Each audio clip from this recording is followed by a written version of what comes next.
Former Italian Prime Minister and former President of the European Commission, Romano Prodi, sits down for an exclusive interview with Leaders Talk.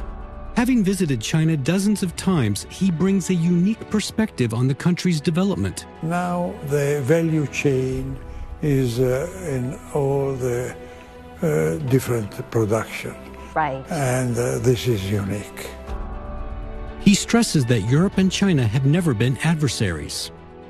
Be step by step of cooperation and give the message that we can walk in a different direction than before.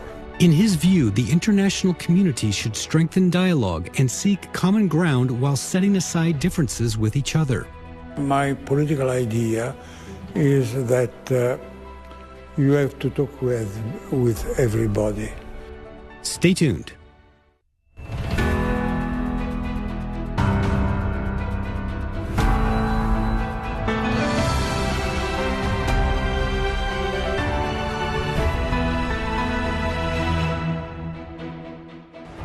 Hello and welcome to Leaders Talk, where we meet leaders, thinkers, and trailblazers. I'm So Yun. Today we're in Guangzhou, where we'll be speaking with Romano Prodi, former Prime Minister of Italy and former President of the European Commission. Having visited China for so many times over the past 4 decades, how does he view China's transformation? As a key figure behind the introduction of the euro and EU's major enlargement, how does he see Europe's role today and amid a complex as well as uncertain international landscape? How does he believe China and Europe can build trust and deepen cooperation? Let's find all these answers from our conversation with him. In 1978, Romano Prodi transitioned from academia into politics, taking up the post of Italy's Minister of Industry. He is widely regarded as one of the founding fathers of the Italian School of Industrial Economics. Over the course of his distinguished political career, he served twice as Prime Minister of Italy and as President of the European Commission, helping to usher in the euro and oversee the European Union's expansion to 25 member states. Deeply impressed by the pace and dynamism of China's development, Prodi consistently worked during his times in office to promote practical cooperation between China and Italy, as well as between China and Europe. Even after leaving public office, he has remained actively engaged in China-Europe cultural exchanges. Professor Prodi, it is such a great pleasure to have you with us on Leaders Talk. And here we are in this vibrant city of Guangzhou for the conference of Understanding China. And as Chinese President Xi has once pointed out that to understand China, one has to understand China's efforts to further deepen reform comprehensively to advance modernization. So, Professor, as an old friend of China, how do you understand the country's path towards modernization? I had a very long relation with China, as a matter of fact. Mm-hmm. The first trip to China was 1980. To Tianjin. 84, I think, so. And now we are in this moment of uncertainty, mm-hmm. But I do think that we are also losing the occasion that we can do now. For so many years, there are misunderstandings, there are false narrative, and also doubts about the development of China as well as its global influence. So why do you believe, especially now in this global context filled with so many uncertainties and challenges, it is very important to understand China in a fair and objective manner? Because the problem has changed in this moment. I always repeated that we have never been enemies. But the tensions, they were mainly on economic issues. Mm-hmm. Balance of payment, balance of trade, Now, in this new situation, there are problems of security, problems of political tensions and misunderstanding. And when you mix up this, you have to, let's say, take a period of calm, of dialogue, and of concrete cooperation in the fields that are out of the tensions, just to buy time. Right. And this is what we can concretely do. We have to go back to the moment in which I don't say that we are ready to write treaties or relation, but in a moment in which we can think to some long-range idea of how can we put together the issues in which we can agree or cooperate. Well, this is our duty, because it's absolutely not a Chinese interest and not a European interest to go on in this situation. There are increasing debates about decoupling and de-risking from the so-called reliance on Chinese economy in Europe and in the United States. So what is your response to that? The solution is simple. When there are tensions like that, the problem is dialogue in the fields in which you can have some positive results. Second, to try to calm down the water and let's say to make some compromise from both sides. For example, the Belt and Road Initiative, I liked it so much. Yeah, at that time, back in 2017, you believe that this initiative is going to change the lives of half of the population. Yeah. That was about 10 years ago. Yeah, but, very visionary. But in Europe, the idea that this was just a Chinese instrument, this was not the case, because in the beginning was a real proposal. So I think that we have to accompany all our relation with the sense of governance, the sense of common action, let's say of synergy. And this needs a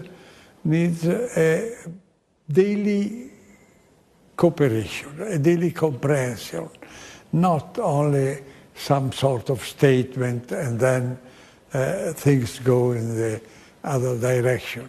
This, in my experience, are the problems that we have created in this year, letting an increasing separation of Europe and China. Also because clearly the progress of China has been a surprise. Tremendous. The change of equality or parity to the fear has been very few years. And this is a sentiment that politically, don't forget, politically is exploited always. Now fear is a political instrument for internal elections and so on and so on. And we have created this situation. This is why I'm insisting on positive experiments and dialogue. What can we do to gap the misunderstanding between China and also the Western world? So there is no other way that to make some sort of niche or sector in which you start a compromise.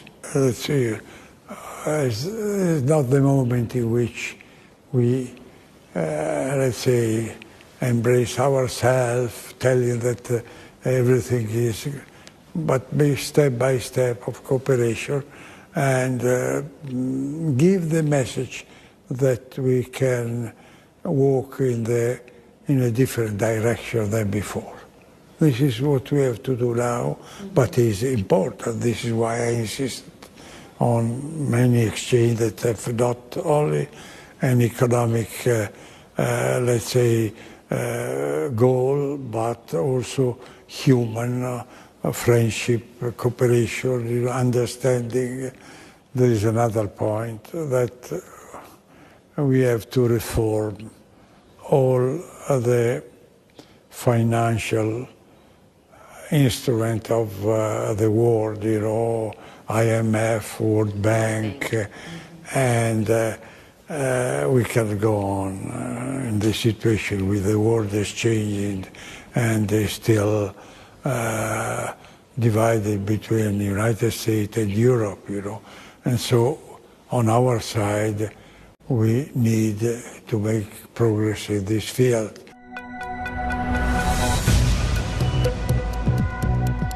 Each day, there are millions of stories. Each one can open new perspectives, new possibilities. Wherever you look, we are there to see, discover, explore. We put the pieces together to find what really matters to you, all around the world, all around the clock. Our reporters are at home across the globe. From our headquarters in Beijing and production centers in Washington, Nairobi, and London. Stories from across the globe, reaching people across the globe. CGTN. See the difference.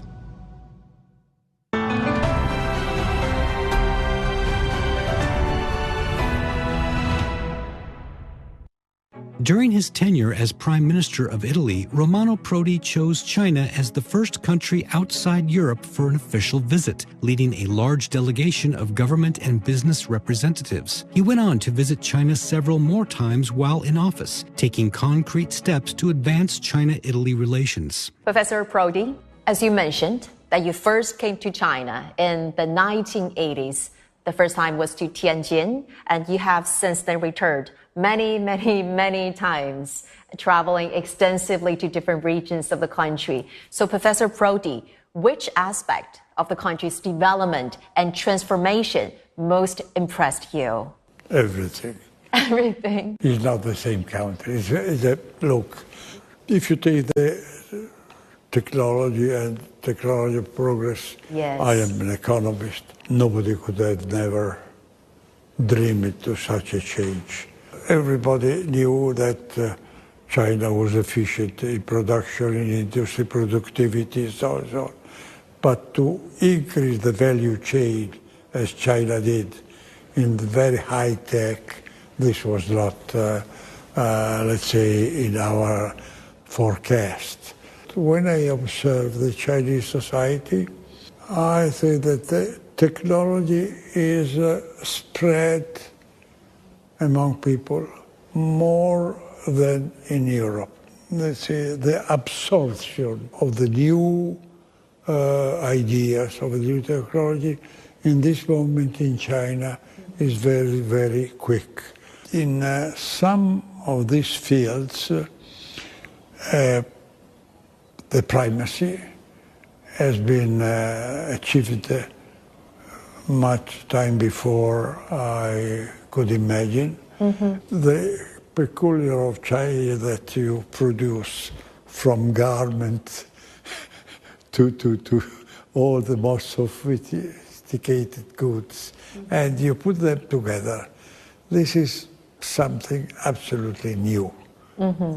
Now the value chain is in all the different production. Right. And this is unique. Mm-hmm. From the perspective of a veteran economist, which part of China's economic achievements that you think are inspirational to other countries? Well, look, in the popular feeling, the most important achievements are the new mass production. That I think, new high-tech mass production. Right. Cars, electrical cars, yes. Batteries, solar energy, wind energy, totally new and mass production. And in these fields, mm-hmm. China is unique and no other country. No, there is no other achievement in the world of this type, But in the meanwhile, China preserved the production of intermediate goods and so on and so on. From the point of view of an economist, the difference between China and other players. Mm-hmm. And I noticed that, Professor, you've enthusiastically praised China's fast-growing EV sector, and you have described it as a golden opportunity to stimulate Europe's productivity. How can a cooperative environment be fostered between China and EU. There was a tentative when the German Chancellor was approved comprehensive agreement on investment. There was the idea that step by step we could have a positive cooperation. Then, as I hinted before, political clashes have accompanied the economic tension. And so it was impossible to go on with the agreements. And now we are in the same situation with an increasing difference. But you need a common leadership. With the change of American policy could be in some way necessary to have some sort of compromise that, as was the tentative in that time, will think to a future in which a compromise will be possible. Not only compromises, and Professor, in recent years? I need a compromise because before being brothers, you must be cousins. In recent years, Europe has faced a series of mounting challenges, from the Russia-Ukraine conflict to the ongoing turmoil in the Middle East. Europe has repeatedly been pushed to the forefront of energy security concerns, weighing on economic growth. At the same time, rifts have widened between Europe and the United States. Recent EU polling shows that a large majority of Europeans support greater strategic autonomy for the EU in security affairs. In recent years, there are increasing emphasis in Europe about strengthening its strategic autonomy. Do you agree? And do you think that Europe has been over-reliant on the United States? We have always had a win-win policy with the United States. But now it's changed. In what way now has it changed? We are in some way overwhelmed by the United States. We are losing autonomy. This is what I do think. Why in the beginning there was some sort of, natural familiarity between the United States. I had to deal with many American presidents, and even when there were different political attitudes, but the idea is that we were familiar, that the United States was a daughter of, or a son of Europe, in some way. And then the split increased and increased. But only now, United States don't consider Europe as a friend, but Europe as a branch, let us put it this way, a branch or worse. Will be a long-term American policy? I don't know, because could change. But in this moment, I think that we need to preserve what remains of the global policy because the world needs this. How do you think Europe should position itself in this multipolar world? Take the position we had before, not thinking to be a superpower because it's not the role of Europe, but to be strong and, let's say, with authority enough to, let's say, help some sort of dialogue in the world.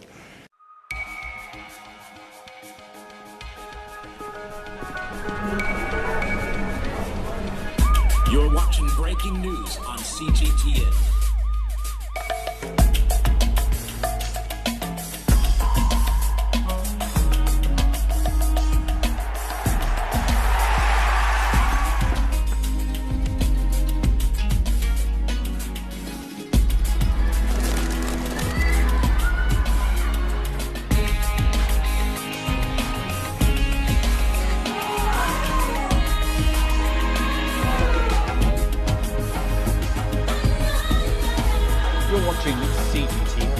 the latest market-moving headlines from around the world.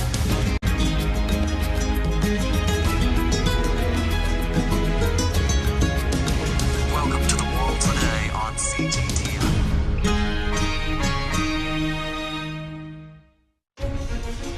Images may appear to be identical, but looks can be deceiving.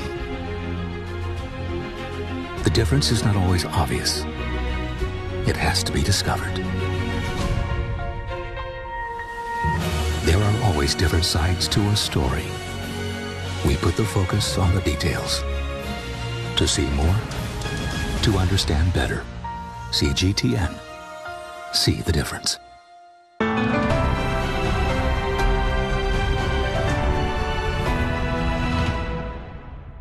And you have referred Europe to half-cooked bread, suggesting while it holds great potential, the integration process still incomplete. So Professor Prodi, how do you think this bread can be fully cooked in terms of economic and political unification? The case of Europe, in my opinion, is very simple. Because of all compromise, the great decisions must be taken at unanimity. And this is impossible. We have simply to change our rules. We are 27 countries. Right. It is enough to have one to stop any decision. Each and every one. Yeah. If we go on with this way of dealing, we shall never arrive to some sort of synergy.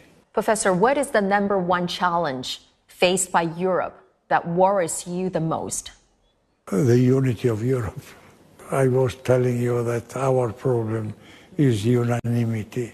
So we cannot play anymore our role. And when you have a veto right, it's difficult to have a leadership.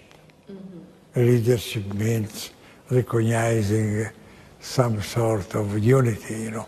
But how can international cooperation be maintained in the face of these setbacks? But somebody must take some initiative in some specific field, you know, in order to start back to cooperate. When people talk, the agreement or the compromise is easy to reach. When we are so divided as we are now, it's impossible, because the enemy is the enemy. So this, I mean that when you have a dialogue and you have a compromise, we understand that we can live together. Well, Professor, if we zoom out to the global picture, what are the changes or the new trends that is something that you didn't expect it from many years ago? What changes of the world surprise you the most? I have assisted in my life to a decrease of tension, step by step, you know, with, as I told you, the political problems were mixing with problems of economy, of human rights, of regulation of trade. And now we have a mixture of tension in which everything is taken as an excuse to increase them. And my political idea is that you have to talk with everybody. From this point of view, is a Western mistake that to have, let's say, agreement, you need to have the same political system. This is completely wrong. Everybody must. We are different. Yeah, we're different. We share some common goals, yes, we're some common factors, right? Everybody has, you know, and we must change our mentality and understand that we have to respect the differences. Yeah, not only respect. We understand that we were more different. Live as different, right, not as equal. Mm-hmm. And this is the idea that because you are different, I fight against you. And this is everywhere in the world. It's an heritage of the We are going back to the old Cold War. If you go on in this situation, we cannot have any type of relaxing our tension. Professor, recent interview, you said that you're only 86 years old and you still run about 8 kilometers every other day. And Well, if we use a very popular term among Chinese social netizens, that is right at the age to take on challenges. So I'm really curious to know, so what motivated you to keep such an active lifestyle and high level of energy, even in your 80s? Life. No, I have been lucky. I have never been sick in my life. Can you believe that? So this is a gift. I have no any merit for that. I am grateful for that. Which part of life do you feel most valuable to you, sir? My university period, because I was in a university college with strong friends, a very high level of, let's say, culture, the desire of change. Everything was possible, you know. You've been a professor for almost all your life after adulthood, and that's why you love people calling you professor till today. Now I am out, you know, but I want to create mixed university from south and north of the Mediterranean Sea to put together. Professor, it is such great pleasure to be talking to you, and thank you so much for bringing us this very enlightening conversation. Thank you so much for your time and thoughts. It was my pleasure. Thank you. During the interview, Professor Prodi said that advancing China-EU cooperation is never easy, but it is something we must pursue. And we too hope China and Europe can play a more constructive role in global affairs, safeguard our shared interests, and contribute to stability and certainty in the world. With that, we're going to wrap up this edition of Leaders Talk. I'm So Yun reporting from Guangzhou. Thank you for watching and see you next time.